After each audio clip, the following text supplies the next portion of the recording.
नमस्कार, आप देख रहे हैं चर्चा किसानों की। हम मौजूद हैं इस समय उत्तर प्रदेश की राजधानी लखनऊ में।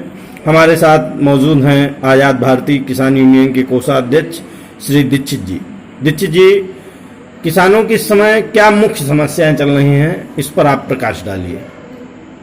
मैं कपिल दीक्षित लखीमपुर खीरी डिस्ट्रिक्ट के धौरहरा विधानसभा ब्लॉक ईसानगर से ग्राम सभा जगसा से आता हूँ। हमारे क्षेत्र में आज के टाइम में इतनी भीषण समस्याएं हैं किसानों की। अगर कोई छोटा किसान साइकिल से खमरिया तक खाद या बीज लेने के लिए निकलता है तो उसको 15 मिनट के रास्ते का सफ़र मुख्यतः 30 से 35 मिनट में करना होता है, जो कि हमारे प्रदेश अध्यक्ष जी भी देख चुके हैं। एक बार उधर जाना हुआ था, उन्होंने भी देखा जी। जैसा कि सरकार दावे करती है गड्ढा मुक्त सड़कें, तो इसका क्या आपके यहाँ इसका कोई प्रकाश नहीं? इसके ऊपर मैं आपको एक वीडियो दे सकता हूँ कि जो क्षेत्र का रास्ता है, गड्ढा मुक्त का कोई सवाल ही नहीं उठता। जब पूरा रोड ही गड्ढे में है तो गड्ढा मुक्ति का वहाँ सवाल ही नहीं उठता है। पूरा खुदा हुआ रोड है। चीनी मिल का एक पुराना पटरी वाला था, उसको भी उखड़वा दिया गया है। फिर उसके बाद में बारिश का टाइम शुरू हो गया, कोई ध्यान नहीं दिया गया महीनों तक। वो वैसे ज्यों का त्यों वैसे ही। क्या आपके यहाँ जो विधायक और सांसद हैं, क्या बीजेपी के नहीं हैं क्या? बिल्कुल बीजेपी के हैं। रेखा अरुण वर्मा जी दूसरी बार सांसद हैं वहाँ से। और इन्होंने क्षेत्र में कोई विकास के प्रति ध्यान नहीं दिया? बिल्कुल नहीं। उनका ना तो उधर जाना होता है, ना कभी किसी से मिलना होता है, ना जुलना होता है। कोई ध्यान नहीं किसानों की तरफ। और वहाँ का किसान बहुत ही बदहाल और त्रस्त जीवन व्यतीत कर रहा है इस समय। जी, जैसा कि आप गन्ना बाहुल्य क्षेत्र से आते हैं, जहाँ पे गन्ना बहुत पैदावार होती है, तो गन्ने को लेकर क्या समस्याएं आती हैं? आपने बिल्कुल ठीक कहा। हमारे क्षेत्र में गन्ने की मुख्यतः खेती है, गन्ना और गेहूं की। पूरी तरीके से वहाँ की पब्लिक गन्ने के ऊपर आधारित है। गन्ना ही मुख्य जो कृषि का आय का स्रोत है वो गन्ना है। लेकिन गन्ने को लेके इतना परेशान है किसान। एक सीजन में गन्ना लगाता है, दूसरा पेराई सत्र आ जाता है, पेराई शुरू हो जाती है, लेकिन पुनः पिछले सत्र का पैसा नहीं मिल पाता है। जैसा कि दीक्षित जी, मैं आपको बताना चाहूंगा, योगी जी 3-4 बार ये बता चुके हैं कि गन्ने के लिए मैंने इतना पेमेंट कर दिया। तो क्या आप लोगों को पेमेंट समय पे नहीं उपलब्ध होता? बिल्कुल नहीं, कतई नहीं, कभी नहीं हुआ। अच्छा, जैसे आप कह रहे हैं कि एक सत्र में गन्ना लगाया जाता, दूसरे तीसरे सत्र में उसका पेमेंट होता है, तो मैं आपसे जानकारी लेना चाहता हूं, उस बीच में यदि कोई किसान के यहाँ जैसे मांगलिक कार्यक्रम हो, बच्चे की शादी हो, लड़की की शादी हो, या कोई ऐसा कार्यक्रम हो, तो क्या उनको पेमेंट देती हैं? नहीं देती है अभी। या उनके यहाँ जैसे कोई परेशान हो या बीमार हो तो क्या उनको पेमेंट मिल सकता है? नहीं मिल सकता। आपकी परेशानी है, आप कैसे सुलझाते हैं, ये सब किसानों के ऊपर छोड़ दिया जाता है। वो चाहे अपना घर बेच दें, गिरवी रख दें, महिलाओं के गहने जेवर गिरवी रखें, बेचें। कैसे उनको हल निकालना है, उनकी समस्या है, वो अपने आप ही निकालते हैं। कोई देखने वाला नहीं है, किसी का नज़र ही नहीं है, किसी सरकार की, किसी क्षेत्र के सांसद की, विधायक की कोई ज़रूरत नहीं। वहाँ कोई देखने वाला नहीं है। अच्छा, मैं ये जानना चाहता हूँ कि जो किसान सम्मान निधि मिल रही है, वो क्या आपके क्षेत्र में सभी को मिल रही है?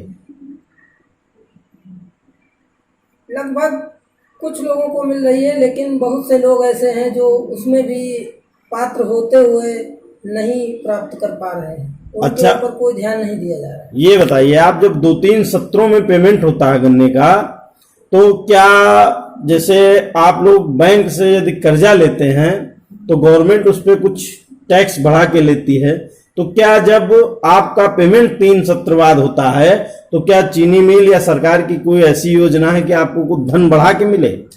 बिल्कुल होना चाहिए, लेकिन इस पे जब सरकार का ध्यान ही नहीं है, किसानों को कोई देखना नहीं चाहता फटी आंखों से, तो कौन उस पे करे? किसान विमुख होके, परेशान होके गन्ने की खेती से अब अन्य विकल्पों पे विचार करने को मजबूर हो रहा है। कोई केला लगाने के लिए मजबूर है कि हालांकि केले में भी बहुत ज़्यादा बेनिफिट नहीं मिलता है, लेकिन आदमी को पैसा मिल जाता है, उसकी मूलभूत ज़रूरतें हैं, वो पूरी हो जाती है तो बहुत से किसान जो है केले की खेती की तरफ अग्रसर हो रहे हैं गन्ना छोड़ के। दीक्षित जी, मैं आपसे जानना चाहूंगा, जैसे आप लोग खाद बीज ये सब लेते हैं तो ये सब तो आपको नगद पेमेंट से लेना पड़ता होगा, तो उसके लिए वहाँ जो छोटे काश्तकार हैं उनको किन दिक्कतों का सामना करना पड़ता है? बहुत बदहाल स्थिति से गुजरना पड़ता है।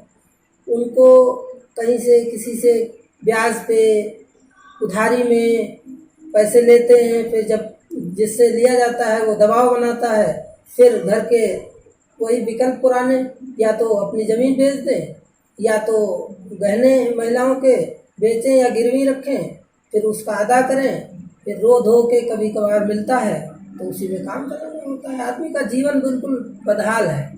अच्छा, खासकर किसानों का उत्थान कैसे हो सकता है आपके माध्यम से?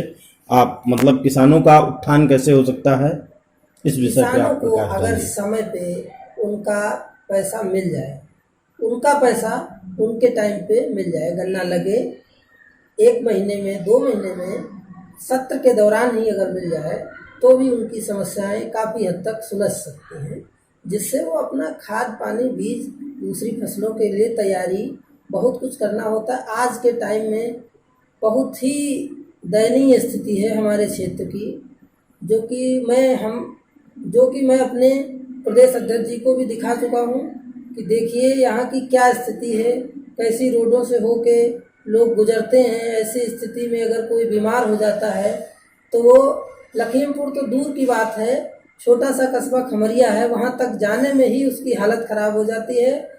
कस्बे में भी प्रदेश अध्यक्ष जी ने देखा है कि कस्बा जो है हमारे यहाँ का वो भी तालाब में हो जाता है, जरा सी बारिश होती है तालाब में कस्बा हो जाता है। मतलब आपके यहाँ सरकार की कोई भी योजना का लाभ नहीं मिल रहा है? कोई भी योजना का लाभ नहीं मिल रहा है। अच्छा, ये जो इस समय डीजल वृद्धि हुई है, इस पे आप क्या बोलना चाहेंगे?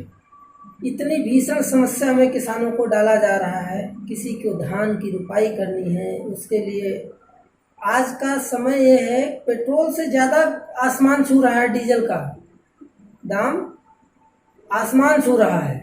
अब किसान कहाँ से लेके आएगा, किससे लोन लेगा, कैसे कर्जा लेगा, कहाँ से करेगा, कैसे सिंचाई करेगा, कैसे धान की रुपाई करेगा, उस पर किसी की कोई नज़र नहीं है। कम से कम ना कुछ किया जाए तो किसान को तो सब्सिडी दी जाए, डीजल पे सब्सिडी दी जाए, जिससे आसानी से उसको मिल सके। कोई ध्यान नहीं है। जब कोई सोचने वाला ही नहीं है तो राम भरोसे गाड़ी चलानी। जी, चर्चा में आने के लिए आपका बहुत बहुत धन्यवाद, और मैं अपने चैनल के माध्यम से आपकी आवाज़ शासन प्रशासन तक पहुंचाने का कार्य करूंगा।